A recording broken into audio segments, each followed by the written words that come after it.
Okay, so this is a video for building vocabulary skills, chapter 18.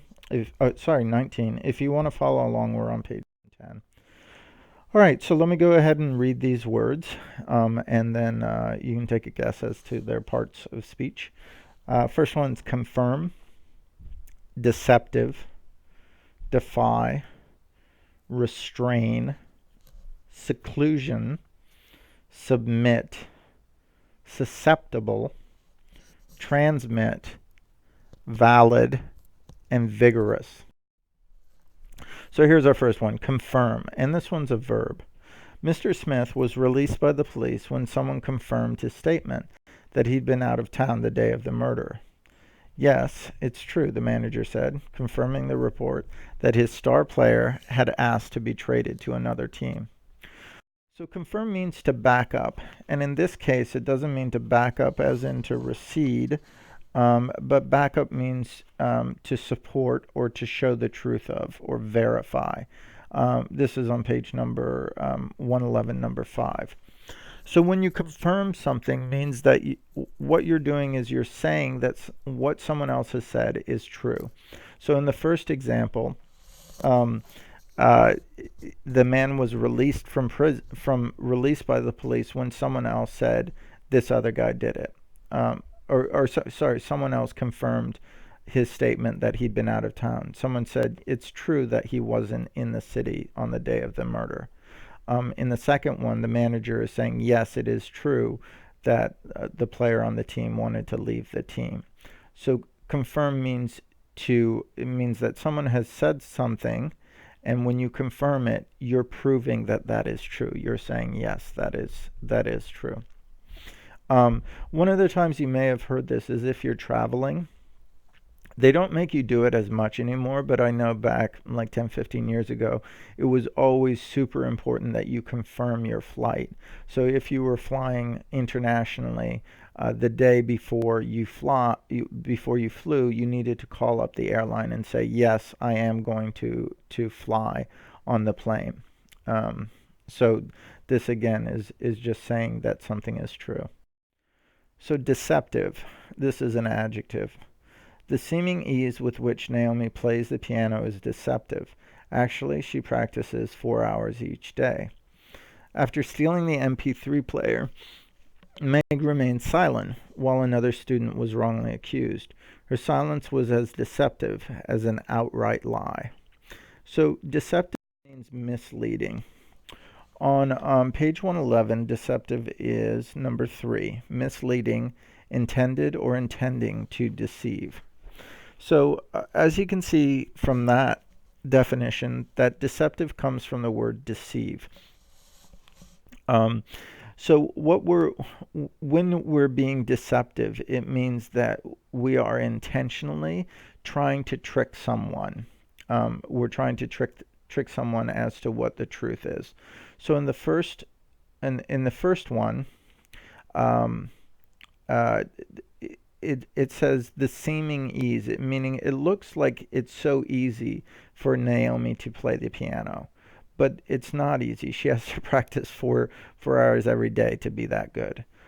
In the second one, this girl Meg is being deceptive because someone else is being accused of stealing the MP3 player, but she's lying, right? By not saying anything, she's acting as though, oh, I don't know who did it.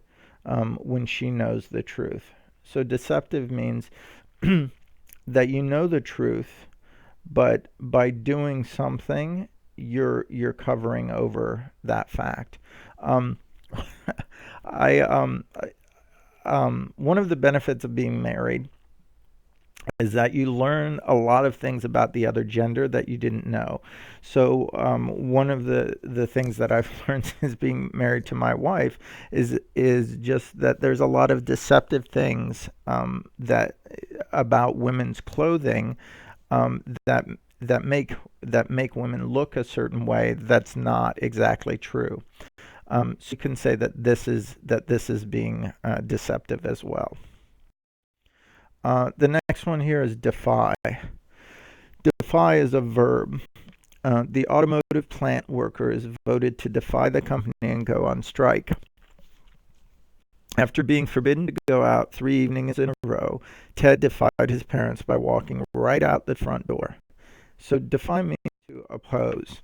111, defy is number 4. To boldly oppose, openly resist, stand up to. All right. So defy is normally used in the sense of someone has given an order, and when you defy it, it means that you ignore that order and you go against that order. So in the first one, right, the workers defied the company. The company had some rules that said you have to be to work and you have to be on time and you have to do this. And they said, no, we're going to go against that. We're going to oppose that. In the second one, his parents said you can't go out, but he defies them just by walking them right out the door. So when you're defying it's you're going against someone else's wishes, or what they would want you to do. Okay, next one, restrain. I restrained myself from laughing when my brother made a funny face while Uncle William told us, yet again, the story of his operation. I certainly did not want to hurt Uncle Will's feelings. Dion was so angry that he had to restrain himself by force from punching Neil. So restrain means to control. On page 111, it's number 10, to hold back from action. So restrain has this meaning of controlling, but it also has this meaning of holding someone back from doing something. And normally you're restraining yourself from doing something that might have negative consequences. So in the first example, he has to restrain himself from laughing. He has to keep himself from laughing because if he laughs, he may hurt the Uncle Will's feelings. In the second one, he has to restrain himself from hitting Neil because if he hits Neil, obviously there's negative consequences for Neil. Maybe Neil's going to hit him back. Maybe this is going to cause bad blood. Maybe other people will get involved in the fight. But restrain means that you're holding someone back from doing something because if they do that thing or if you do that thing, something bad will happen. There's a word you may be familiar with that's restraints. And so one type of restraint that like police use is handcuffs. So when they arrest someone, they handcuff their legs together. The thing that they're holding them back from is they're preventing them from maybe hitting the police officers. They're maybe also preventing them from running away from the police because these things will have negative consequences. So to restrain means to hold someone back, to control someone from doing something, whether it's yourself or someone else. Next one is seclusion. The seclusion of the mountain cabin started to bother Veronica. She missed the city and being with other people. I work best in seclusion, where no one can interrupt the flow of my thoughts. And seclusion means being alone. On page 111, seclusion is number 1. The condition of being apart or far from others, isolation. So seclusion, the verb for seclusion is seclude, and the adjective would be secluded. But seclusion means a couple of things. One thing is it means, like it says, it means that you're alone, but it also generally means that you're safely alone.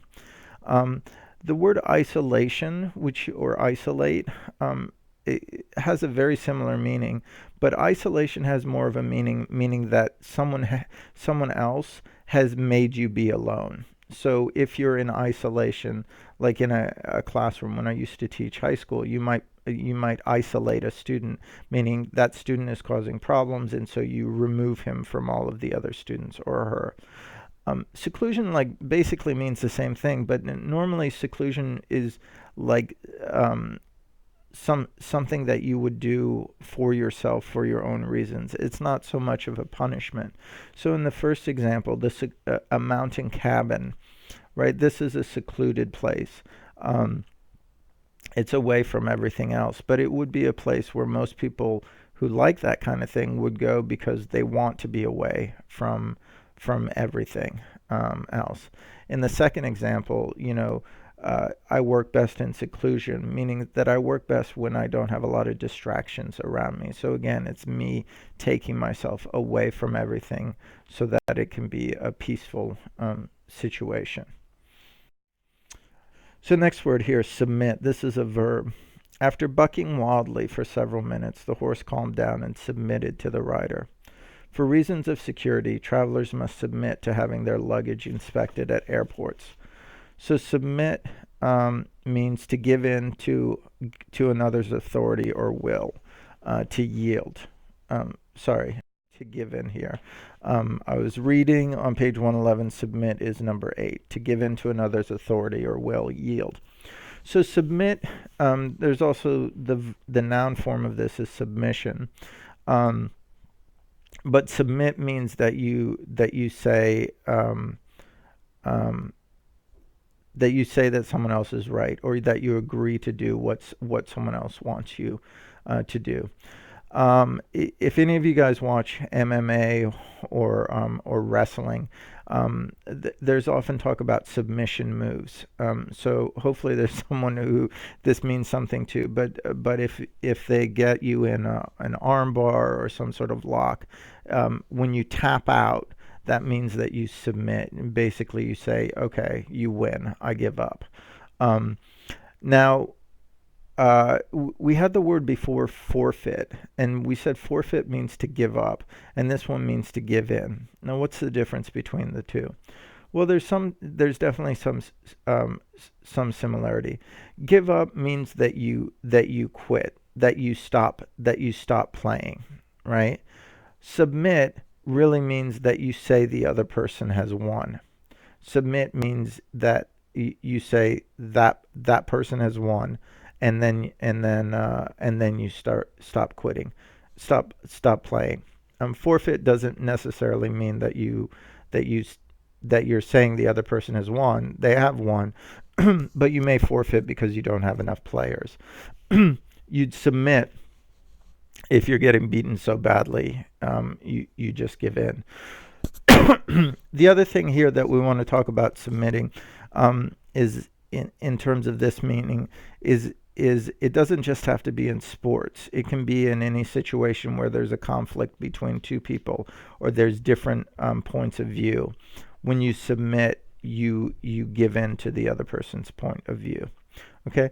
Also, don't be confused. This word submit also has another meaning. Like I always tell you to submit your papers, which means to turn in. And that's a different meaning than what we're talking about here. So next one is susceptible. Lena is so susceptible to blushing that she turns away whenever she's embarrassed, so no one will see her face change color. People who smoke are more susceptible to colds than others. Susceptible means likely to be affected by.